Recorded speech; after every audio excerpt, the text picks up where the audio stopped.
poor rancher risked life for two Apache sisters. Their chief's decision changed his fate. Hello everyone. Before we begin today's story, I have a small favor to ask. Please hit subscribe and turn on the notification bell so you never miss our channel's new videos. It's quick, free, and the best way to support us in bringing you more dramatic stories. Your support means the world to us. Where are you watching from? Drop your city or country in the comments below. Thank you very much. The sun hung low in the sky, casting long shadows over the dusty plains of the American West. The wind swept across the open fields, carrying the scent of the dry earth, as Nathaniel Cole stood outside his humble ranch house. A poor rancher, living alone for most of his life, Nathaniel had learned to live without the comforts many people took for granted. He had no family, no neighbors, and no one to share his life with. His cattle were his only companions, and the long days in the fields were his routine.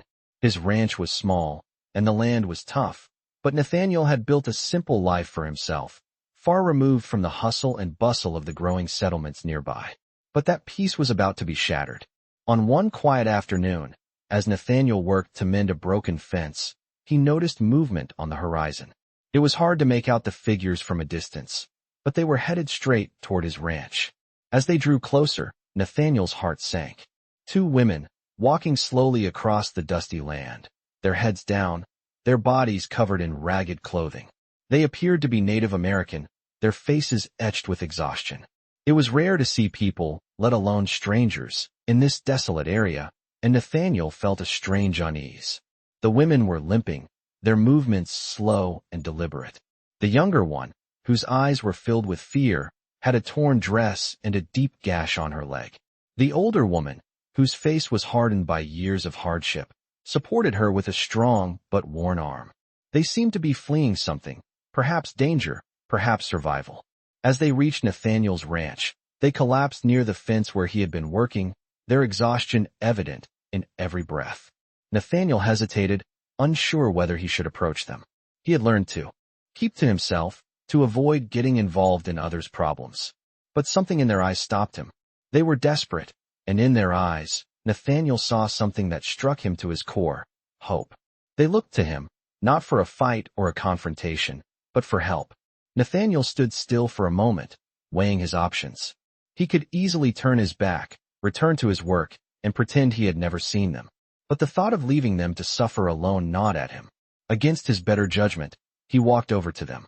The younger woman winced in pain as she tried to sit up. Nathaniel knelt down beside her, unsure of what to say. "Can I help you?" he asked quietly. The older woman spoke, her voice soft but firm. "Please," she said, "we need shelter. We are being hunted." Nathaniel's heart raced. He knew the dangers of the wild, but he also knew that helping these women could bring trouble. Still, the look of fear in their eyes and the sense of urgency in their voices made it impossible to turn away. He offered them what little comfort he could, guiding them inside his modest home, where he could tend to their wounds and offer them food and water. He had no idea what they had been through, but one thing was certain: his life was about to change. Nathaniel had risked his quiet existence to help these two women, not knowing what dangers lay ahead or how this simple act of kindness would come to shape the rest of his life. I can still feel the weight of the women's gaze, their trust hanging in the air between us. As the older woman, her face stern yet grateful, settled in by the fire, her younger companion winced, every breath shallow, as if every movement was a reminder of the pain they had just endured. The air in my modest home felt heavy, charged with a kind of tension that only the unknown could create.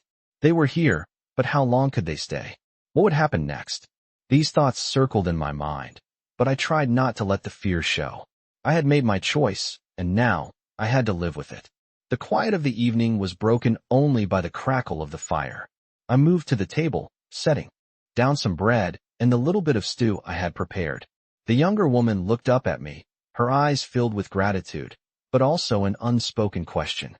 "Why did you help us?" she asked, her voice barely above a whisper.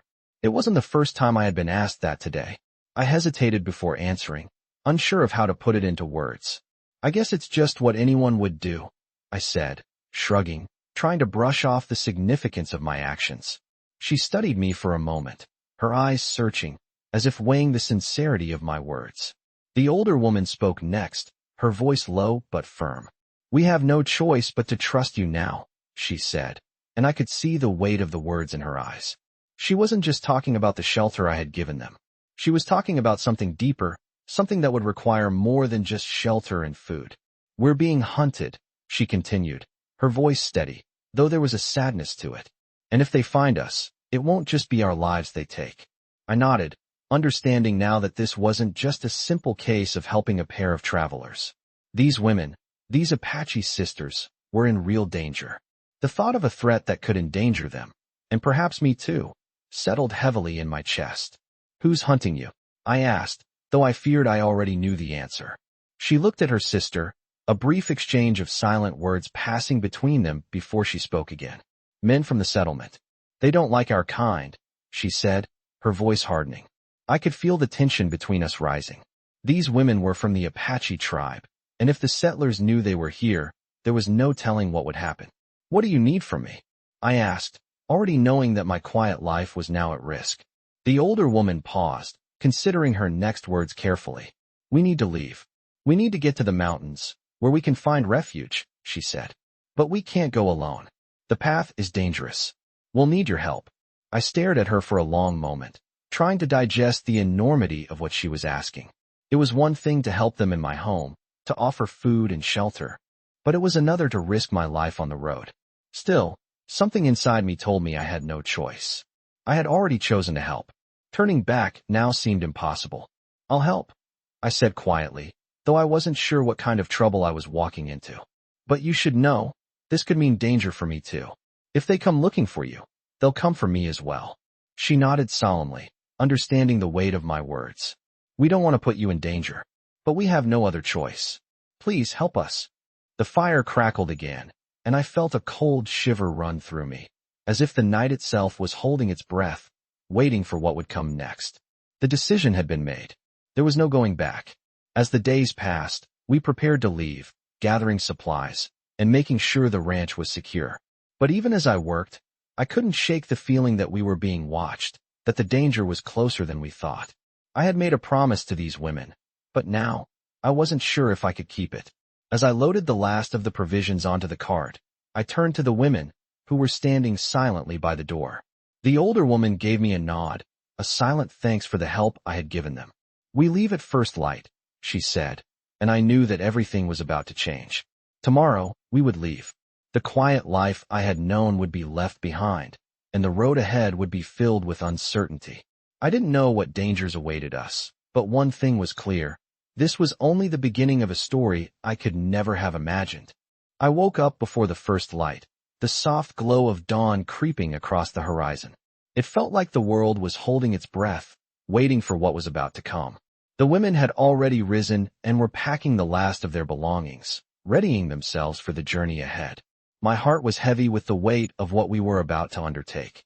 We were leaving the safety of my ranch, stepping into the unknown. The thought of the danger we would face made my chest tighten, but there was no turning back. I had made a promise to help them, and now I had to honor it. The older woman, whose name I had learned was Leona, came over to me as I stood outside, looking out over the plains. Her face was set, but there was a softness in her eyes that I hadn't noticed before. "You're ready," she said simply, though it wasn't a question. It was a statement of fact. I nodded, though the doubt lingered in the back of my mind. I wasn't sure I was ready for this.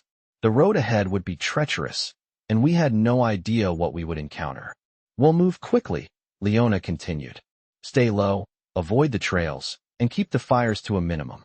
Her voice was calm, but there was an urgency in her words that made me realize how serious this was. The younger woman, Maria, had been mostly silent since we began preparing to leave, but I could see the fear in her eyes. It wasn't just fear of the settlers who were hunting them. It was the fear of what would happen if we failed. If they found us, it wouldn't just be my life at risk. We all knew that. I looked over at Maria, offering her a reassuring smile. She gave me a small nod, but I could see the doubt in her gaze. She was just as scared as I was, maybe more so. We finished loading the supplies onto the cart, and by the time the sun had fully risen, we were ready to go. I grabbed the reins of my horse, glancing back one last time at the ranch I had worked so hard to build. It was all I had ever known, and now it felt like I was leaving behind a piece of myself. But I pushed the thought aside. There was no time to dwell on it. The women had been running for their lives long before they found me, and now it was my turn to help them survive. We started out slowly, staying off the main road as Leona had instructed. The land was rough and the going was slow, but we kept moving, each of us focused on the task ahead.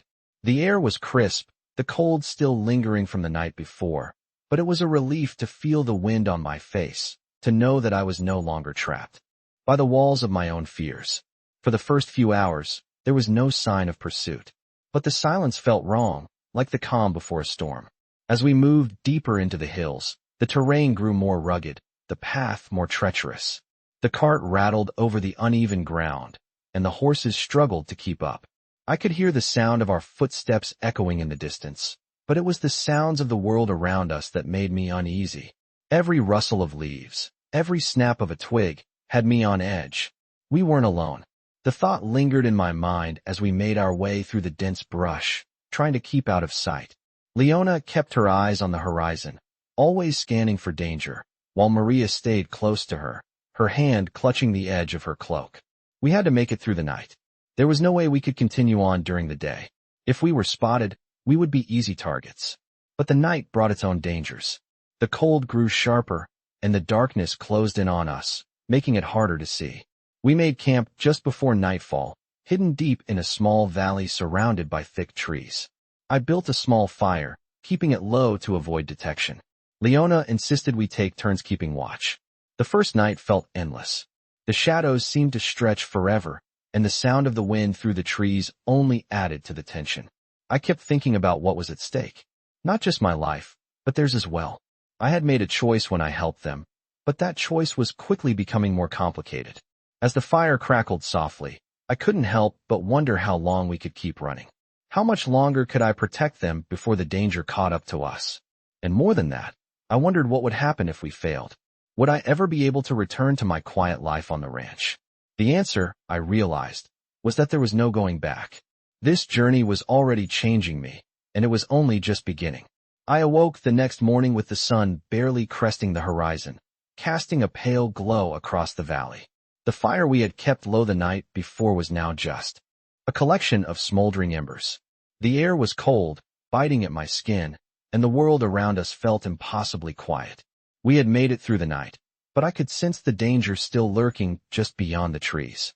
As I stood up and stretched, trying to shake off the unease from the night, I noticed Leona was already up, her eyes scanning the horizon with that same watchful vigilance I had come to expect from her. Maria, on the other hand, was still asleep, curled up by the remnants of the fire. I had to admit, I was surprised by how much I had come to rely on these two women in such a short time. They weren't just survivors, they were fighters. Leona had proved that last night when she kept watch through the hours of darkness, never once faltering. Maria, though younger and more vulnerable, carried a strength of her own. I had seen it in the way she carried herself, even in her silence. But none of that mattered if we couldn't get away from the settlers hunting them. I didn't know the full story, but I had heard enough to know they were not just running from a group of angry men. These settlers had been hunting the Apache tribe for years, and if they found us, they would not hesitate to make an example out of us. I couldn't let that happen. As the morning wore on, we broke camp quickly and began our journey once more. This time, we followed a narrow path through the trees, keeping as far off the main trail as possible. The going was slow, and the air grew colder as we ascended into the foothills. I kept my ears open for any sounds of pursuit, but the landscape around us seemed eerily empty. For hours, we walked in silence, the only sounds being the crunch of our boots on the frozen earth and the occasional rustle of leaves in the wind. But even in the stillness, I could feel the weight of what was coming. We couldn't outrun them forever. At midday, we stopped for a brief rest by a small creek. Leona and Maria took a drink from the cold water, and I busied myself with checking our supplies. As I knelt down by the cart, I felt a pang of worry. We didn't have enough food to last much longer, and we hadn't reached the mountains yet. The plan had been to reach the highlands where the Apache tribe had strongholds, but we still had miles to go. I turned to Leona, who had been quietly watching the area around us. "We'll make it, won't we?" I asked, though I already knew what the answer was. She looked at me, her face as stern as ever, but there was a flicker of something in her eyes. Perhaps hope, perhaps fear. "We have no choice but to try," she said simply. "But we need to move faster. If they're tracking us, they'll be getting closer." The urgency in her voice was enough to stir me into action. We couldn't afford to rest for too long. We packed up quickly and continued our journey, pushing forward despite the growing fatigue in my bones. The sun was beginning to dip low in the sky when we reached a rocky outcrop that provided a good vantage point of the valley below. We could see for miles, and for a brief moment, I allowed myself to relax, thinking that maybe, just maybe, we had outrun the danger. But then, I heard the sound I had been dreading, the unmistakable thunder of hooves. My heart dropped, and I turned to Leona, who had already heard it too. She grabbed my arm, her grip surprisingly strong. "They're here," she whispered. "We have to move. Now." I didn't hesitate. We had come too far to be caught now. We scrambled down the path, moving as quickly and quietly as we could through the dense trees. My thoughts were a blur, but one thing was clear: we couldn't outrun them on foot. They had horses, and we didn't. But we could hide. We had to find shelter, somewhere they wouldn't be able to find us. The adrenaline kicked in as we moved deeper into the forest, my mind racing. We had no choice now but to rely on the elements, the land, and each other. The settlers were closing in, and if we didn't act fast, we would be trapped. But I wasn't ready to give up, not yet. I had made a promise to these women, and I would keep it. We had one shot at survival, and it was up to us to make it count. I could hear the sound of hooves growing louder, the rhythmic pounding echoing through the trees, getting closer with every second. The men were coming. I knew they weren't far behind now. Leona pulled me down into the thicket, motioning for Maria to follow, and we crouched low, trying to blend in with the underbrush.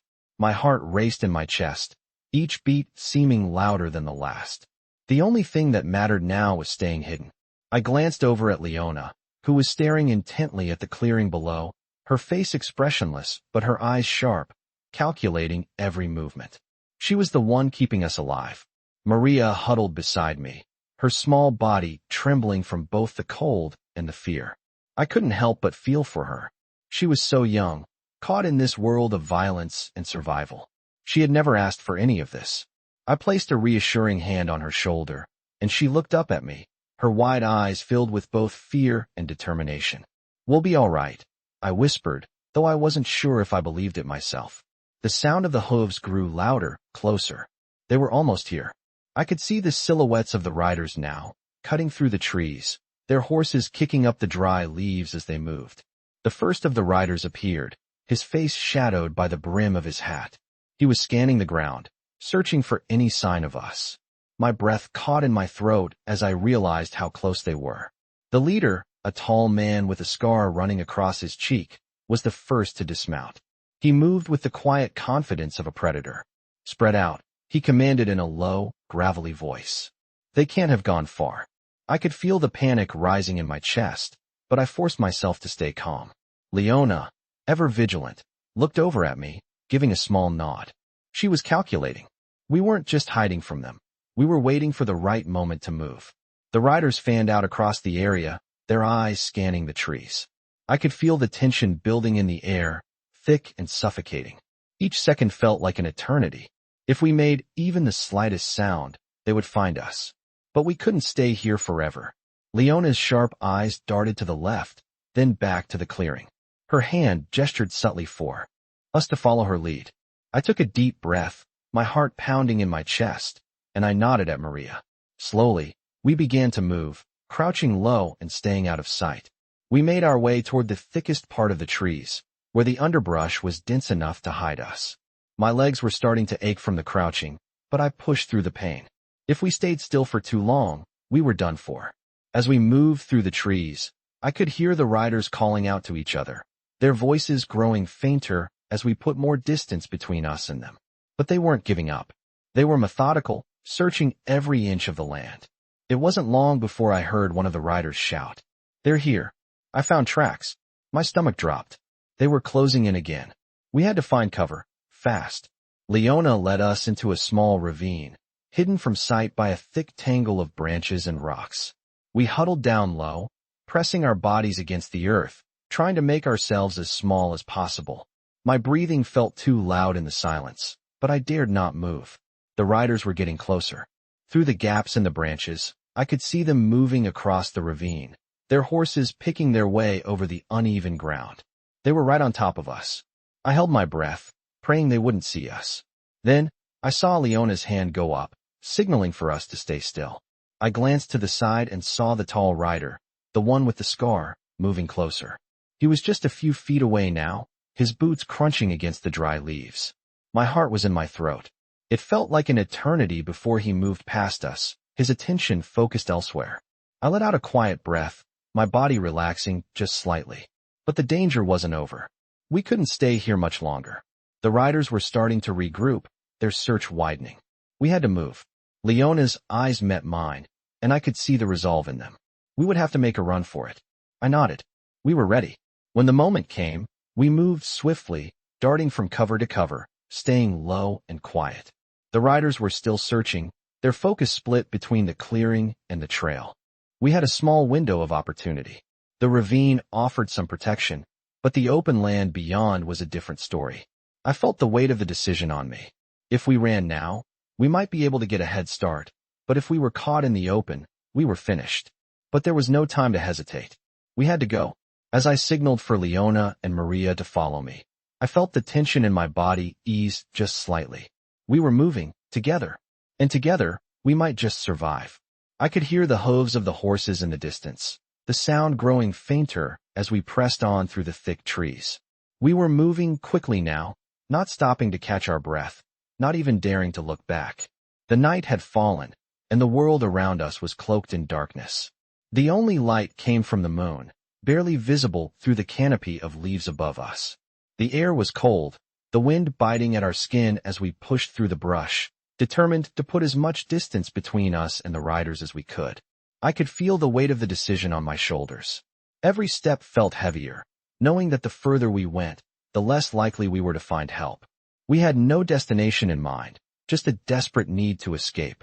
Leona moved ahead, her eyes scanning the trees for any sign of danger, while Maria stayed close behind me, her footsteps quiet but unsteady. I could tell she was exhausted, but there was no time for rest. We had to keep moving. My mind was racing as I glanced at the ground, focusing on the path ahead. It was strange how quiet it was now, the only sounds being our footsteps and the rustling of leaves in the wind. The riders, the danger, seemed to fade into the background for a moment, replaced by an eerie silence. But I knew it wouldn't last. We couldn't outrun them forever. I glanced back, half expecting to see the riders in pursuit, but there was nothing. The darkness was too thick, too oppressive, and it was hard to see beyond the few feet in front of me. But then I heard it, just a faint sound at first, but growing louder. The sound of hooves. I froze, my heart skipping a beat as I turned to look at Leona. She had already heard it, her expression grim as she signaled for us to move faster. "They're coming," she whispered, her voice low and urgent. "We need to find cover. Now." Panic surged through me, but I pushed it aside. We had no choice but to keep moving. The only thing we could do now was stay ahead of them. Keep going until we found a place to hide. We ran through the trees, my breath coming in sharp gasps as the cold air stung my lungs. The sound of the hooves grew louder, closer, and I could feel the fear creeping up my spine. It wasn't just the riders we were running from. It was the unknown, the fear of what would happen if we were caught. Leona's hand shot out, grabbing my arm and pulling me to the side. We ducked behind a large rock, crouching low, trying to blend in with the shadows. I could see the riders now, their silhouettes outlined against the faint moonlight. They were moving in a straight line, their eyes scanning the ground. I held my breath, my heart hammering in my chest. They were close, too close. I could feel the weight of the moment, the thin line between survival and capture. Leona motioned for us to stay still, her eyes fixed on the riders. For a long time, it felt like we were frozen in place, the world around us holding its breath. The riders passed by, so close I could hear their voices, low and murmuring as they discussed the trail. I could feel the tension in my body, every muscle tight with fear. They were right there, just a few feet away, and all I could do was wait. Time seemed to stretch on forever, the sound of the riders' hooves fading into the distance. Finally, Leona relaxed, a quiet sigh escaping her lips. "They're gone," she said, her voice barely above a whisper. I let out a breath I hadn't realized I was holding, my body trembling from the adrenaline. We were safe, for now. But we couldn't stay here for long. The riders would be back. They wouldn't give up so easily. I looked at Leona, who was already moving, signaling for us to follow. "We have to keep going," she said. "We can't afford to stop." I nodded, my thoughts racing. We couldn't stop. Not now. The journey ahead was uncertain, and the danger was far from over. But I knew one thing for sure. We couldn't let fear control us. We had to keep moving. I turned and followed Leona, my feet moving quickly, my mind focused on survival. The path ahead was unclear, but as long as we kept moving, there was still hope. I kept moving, my steps careful but urgent as we navigated the rough terrain. The air was thick with tension, and the sound of the wind through the trees only seemed to amplify the quiet pounding of my heart. We couldn't afford to rest for too long, but fatigue was beginning to settle in. My muscles ached, and the cold seeped through my clothes, making me shiver despite the warmth of the day. The weight of our situation hung heavy in the air. I could feel it in the way Leona moved ahead, always looking for danger, always ready to act. Maria was close behind me, but I could hear the slight tremble in her footsteps, the way she was struggling to keep up. She was younger, and while she had proven herself to be tough, this journey was wearing her down. Leona was silent, always watching, always calculating. I admired her for that, but it also made me anxious. She was a woman used to danger, but I wasn't. I had never been in a situation like this before. We had no clear plan, no destination, only the constant need to keep moving. The horses we had left behind were a distant memory, now replaced by our weary feet and aching bodies. It felt like we were running out of time. The sun was starting to dip low in the sky when Leona finally signaled for us to stop. We had reached a small clearing in the woods, the trees parting to reveal a narrow stream. It was a small reprieve, but a much-needed one. We set up camp quickly, keeping the fire as low as possible to avoid drawing attention. As we settled down, I could hear the soft murmur of the stream and the occasional rustle of leaves in the breeze. For a moment, it almost felt like we were safe. But I knew better. The danger was still out there, and it wasn't going away. As I sat by the fire, I couldn't help but think about everything that had led us here. I had never imagined my life would take such a turn. I had been content with my quiet life, working the ranch, living alone with my cattle. But now, my life was intertwined with theirs, Leona's and Maria's, and I couldn't ignore the responsibility I felt. They were not just strangers anymore. They were people I had sworn to protect. "How much longer do you think we can keep this up?" I asked quietly, breaking the silence between us. Leona looked at me, her expression unreadable. "As long as we have to," she said, her voice steady. "We move when we can. We rest when we must. But we keep going." Her words were simple, but they carried weight. We couldn't afford to stop. We couldn't afford to give up. I nodded, not sure if I truly believed what she was saying, but I trusted her. Leona had been through more than I could imagine, and if she believed we could make it, then I had to believe it too. I turned to look at Maria, who was sitting beside me, her face tired but determined. She had been so quiet lately, her usual chatter replaced with a deep silence. I could see the exhaustion in her eyes, but there was something else there too, a quiet strength that hadn't been there before. She was changing, just as I was. This journey was shaping us all in ways we couldn't yet understand. As the night wore on, we ate what little we had and huddled close to the fire for warmth. The forest around us was silent, but I couldn't shake the feeling that we were being watched. The riders were still out there, and I knew they wouldn't stop until they found us. My mind raced as I stared into the fire, my thoughts scattered. I couldn't help but think about what would happen if we failed. What would happen to Leona and Maria if we couldn't outrun them? What would happen to me? I knew that helping them had put my life at risk, but it was a risk I was willing to take. They were not just two women I had met on the road. They were survivors, and now, so was I. The night was long, the silence oppressive, but I couldn't allow myself to sleep. Every sound, every movement, had me on edge. But eventually, exhaustion took over, and I drifted into a fitful sleep, knowing that tomorrow would be another day on the run. We were far from safe, but we had each other, and that was all that mattered. The night passed quietly, but the tension never lifted. The crackle of the dying fire was the only sound that kept me company as I stared into the dark void of the trees, each shadow seeming to hold something just beyond my reach. Leona and Maria slept close by, their breath steady, but I knew they were as restless as I was. We had come so far, and yet the danger was never far behind. The following morning arrived too soon. The first rays of sunlight filtered through the trees, casting long, eerie shadows across the camp. I could feel the weight of the day ahead, the uncertainty of what lay before us. We were not safe, and we hadn't yet reached the mountains, where refuge awaited us, or so we hoped. As we broke camp, I couldn't shake the feeling that time was running out. Every moment we spent in the open, every step we took further into the wild, was another step into unknown territory, where our lives hung in the balance. I looked at Leona, who had already begun to pack up, her expression as calm as ever. She seemed to have an endless well of strength, a resilience that I admired, but it didn't make the burden of this journey any lighter. We all carried the weight of survival on our shoulders. "We'll need to move faster today," she said, her voice low and steady. "The settlers will be out looking for us, and they won't stop. If we're lucky, we'll make it to the foothills by nightfall." I nodded, understanding the urgency in her words. We had to get to the mountains, to safety, but each step brought us closer to the unknown. Maria stood by the cart, looking out at the open land ahead. Her face was pale, her exhaustion apparent, but there was a determination in her eyes that gave me hope. We couldn't stop now. We couldn't afford to. As we set off, the wind was cold, the air crisp with the promise of a long, hard journey.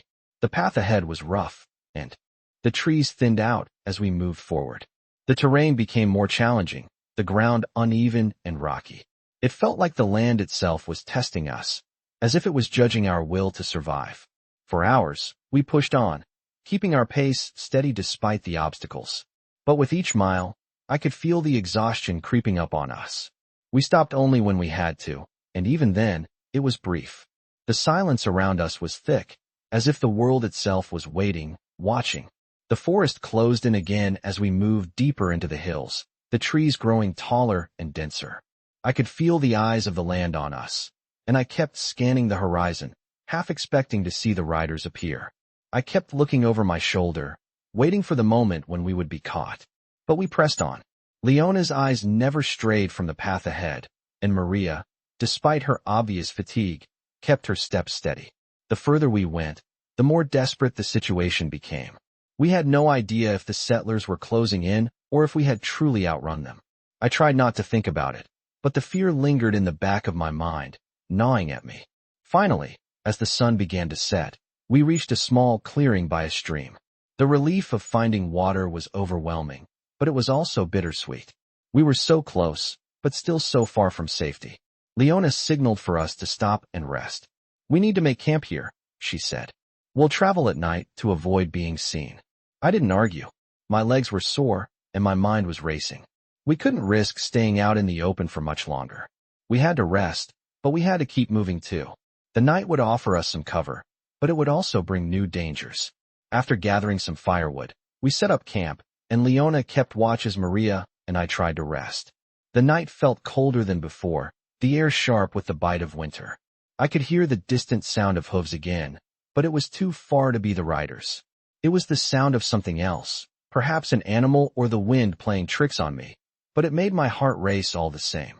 As I lay there, in the dark, the weight of everything that had happened pressed down on me. We had come so far, but there was no guarantee we would make it. The mountains were still ahead, but so were the settlers.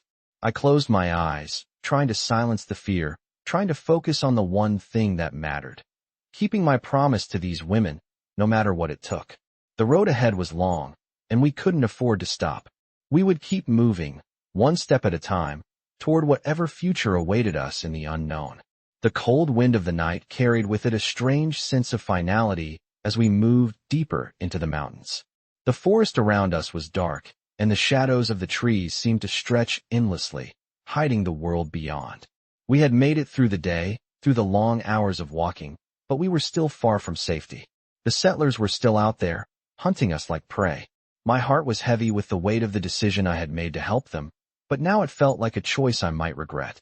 The journey was exhausting, the land unforgiving, and yet, we kept pushing forward. As we reached a small ridge, Leona stopped, holding up her hand for us to pause. She looked out across the valley below, her sharp eyes scanning the distance. "This is it," she said softly, her voice carrying a mix of exhaustion and determination. "We've come far enough for today. We need to rest." I nodded, feeling my own exhaustion weighing heavily on me. The danger wasn't over, but for now, we could take a moment to breathe. We set up camp in the small clearing, hidden among the trees, and built a fire. The crackling of the flames was comforting, but the night around us felt like a reminder of just how fragile our situation was. Leona and Maria sat near the fire, their faces tired but resolute. We had survived this far, but the question of whether we could make it all the way to safety still lingered. The fire flickered, casting long shadows across the ground, and I couldn't help but think back on everything that had happened. We had been running for days, constantly looking over our shoulders, always one step ahead of the danger. But how long could we keep running? How long could I keep them safe? The weight of the question hung in the air, and for a moment, I felt a sense of hopelessness. Leona noticed my silence and gave me a long, steady look. "You're thinking too much," she said, her voice calm but firm. "We've come this far. We've made it this far because we keep moving. We keep surviving." Her words were simple, but they carried a weight I couldn't ignore. She was right. We couldn't afford to dwell on the fear of what might happen. We had to keep going, one step at a time. The morning came quickly, and with it, a renewed sense of urgency. We couldn't stay in one place for too long. The settlers would be looking for us, and we couldn't risk being caught off guard. We packed up quickly, moving in silence as we began the climb into the higher elevations of the mountains. The air grew thinner, the wind colder, and the land became more rugged, but we pressed on. It was slow going, but we were getting closer to safety. The higher we climbed, the more I could feel the change in the air. There was something about the mountain that felt like an old friend, a place that promised shelter and refuge. We reached the top of the ridge by midday, and for the first time in what felt like forever, I allowed myself to stop and look around. The valley below us stretched out for miles, the distant hills rising in the distance. It was a beautiful sight, a quiet reminder of everything we were fighting for. Leona and Maria stood beside me, both looking out at the landscape with a sense of relief. We had made it. We weren't safe yet, but we had reached the first step toward finding safety. For a moment, we all stood in silence, the weight of the journey slowly lifting. But the sound of hooves in the distance reminded us that the danger was still out there.